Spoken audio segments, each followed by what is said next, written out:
आज के इस वीडियो में आपको हम बताने वाले कक्षा 12 हिंदी का जीवन परिचय। देखिए हम लोग क्या करते हैं, सबसे बड़ी गलती हमारी होती है कि हम जीवन परिचय को बुक में देखकर लिखकर जो है रट लेते हैं। तो रटना नहीं, आपको बनाना सीखना है। बनाना सीखना, बाकी जो ये आपके सामने लिखे हैं जीवन परिचय, आप बुक में मिलाइएगा और इसे मतलब बुक में इसको मिलाएंगे तो ये काफी आसान भाषा में लिखा गया है।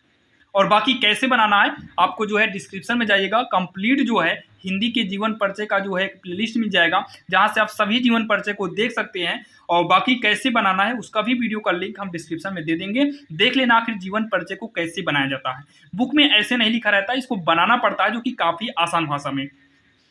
सबसे पहले क्या करना है आपको, ये आपको थोड़ा सा समझना पड़ता है, मतलब याद करना पड़ता है। जैसे वासुदेव शरण अग्रवाल जो है, इनका जन्म 1904 ईस्वी में हुआ था। स्थान कौन सा था? मेरठ जनपद के खेड़ा ग्राम में हुआ था। बचपन कहाँ बीता? लखनऊ बीता था। मृत्यु क्या थी? 1967 था। और रचनाएं क्या है? पृथ्वी पुत्र था। अब इसके बाद आपको अपने से बनाना होगा। क्या बनाना होगा? डॉक्टर वासुदेव शरण अग्रवाल का जन्म, देखिए यहाँ पर हम इधर देख रहे हैं, डॉक्टर वासुदेव शरण अग्रवाल का जन्म 1904 ईस्वी में हुआ था। इनके गांव का नाम मेरठ जनपद के खेड़ा ग्राम है। इनके गांव का नाम मेरठ जनपद के खेड़ा ग्राम है।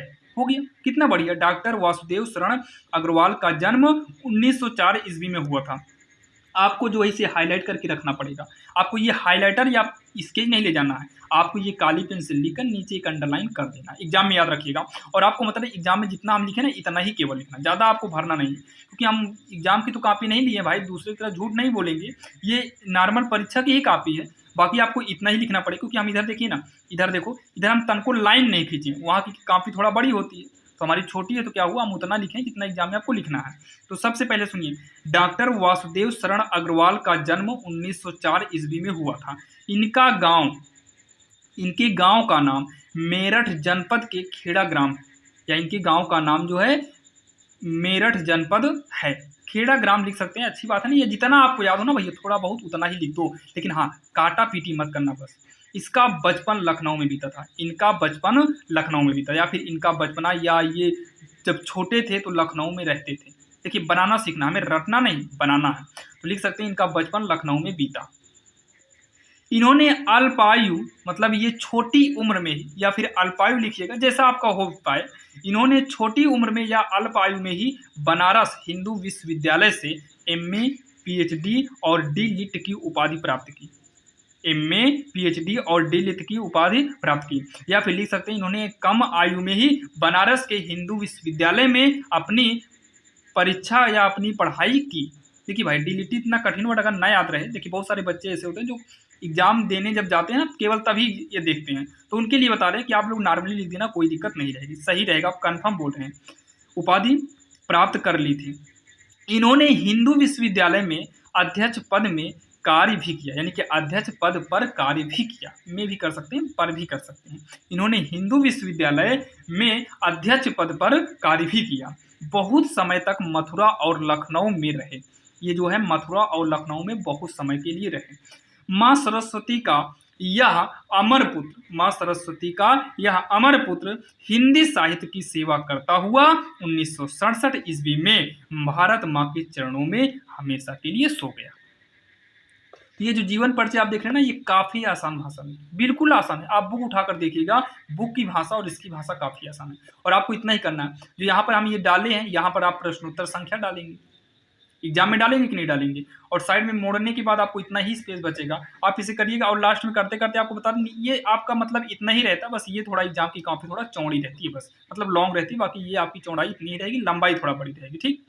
और बाकी इतना ही करना, तो आपका एक पेज जो है आपका आराम से भर जाएगा, आपका एक पेज भर जाएगा। और इसके बाद थोड़ा सा और लिखना पड़ता है, जो कि हम दूसरे पेज में लिखे हुए हैं, ये देखो आपको भी ऐसे दूसरे पेज में लिखना है। कृतियां डालना पड़ता है, कृतियां रचनाएं कुछ पूछ लेता है, कृतियां। तो डॉक्टर अग्रवाल ने निबंध रचना, शोध और संपादक के क्षेत्र में महत्वपूर्ण कार्य किया। इनकी रचनाएं निम्नलिखित हैं। आपको 3 उसमें से 2 इसमें से 5 नंबर मिल जाते हैं। इनकी रचनाएं निम्नलिखित हैं, जैसे पृथ्वी पुत्र हो गया, कल्प वृक्ष हो गया, वेद विद्या हो गया। तो आप लोग इसको जो है लिख लीजिएगा और एक बार पढ़ लीजिएगा, क्योंकि काफ़ी आसान भाषा है, आपको तैयार जल्दी हो जाएगा। क्योंकि हम जितनी भी मतलब जितना भी आपको जीवन परिचय बताते हैं वो खुद से लिखते हैं। लिखने का हम लोग का तरीका भैया अलग है, आप लोग को बहुत ज़्यादा समय लगेगा। पहले तो हम लोग बुक में देखते हैं, बुक के बाद पहले बुक में हम लोग जो है भाई दूसरे का नहीं बता सकते, अपना बता रहे हैं। सबसे पहले हम बुक से ये सारी चीज़ें निकालते हैं, ये आपके सामने जो है। उसके बाद गूगल करते हैं, गूगल से एक बार मैच कराते हैं और गूगल में देखते हैं कि ईज़ी भाषा है क्या, तो गूगल की थोड़ी बहुत भाषा और कुछ अपनी भाषा लेकर जो है ये फाइनली इस जीवन परिचय को बनाते हैं। बाकी आप लोग करेंगे तो काफ़ी समय लग जाएगा। हम लोग भाई टीचर हैं, ईज़ी करना पड़ता है क्योंकि बहुत सारे बच्चे ऐसे होते हैं जिनको हिंदी भी बहुत कम पढ़ना आता है भाई। बहुत सारे बच्चे ऐसे हैं जिनको हिंदी भी कठिन लगता है, तो अब हिंदी को भी तो ईज़ी करना पड़ता है और ईज़ी भी करना पड़ता है और एग्जाम को भी देखना पड़ता है। इसलिए हम लोग जो है काफ़ी आसान भाषा में आपको देते हैं। तो आप लोग अगर चैनल पर नए हैं तो आप जाइएगा, सारे जो है जीवन परिचय को देखिएगा। बाकी फिजिक्स केमिस्ट्री के भी इंपॉर्टेंट क्वेश्चन अगर चाहिए तो आप वहाँ पर भी जाइएगा, वो भी हम जो है काफ़ी आसान भाषा में करके आपको हम बताए हुए हैं। तो चलिए, और विश्वास के साथ कह सकते हैं कि आपको डॉक्टर वासुदेव शरण अग्रवाल का जीवन परिचय आपको समझ में आ गया होगा। आप इसको एक बार लिखिएगा और बाकी इसको आप लोग बनाने की कोशिश करना, बाकी एक बार लिख कर पढ़ लेना, काफ़ी आसान भाषा में बताया गया है।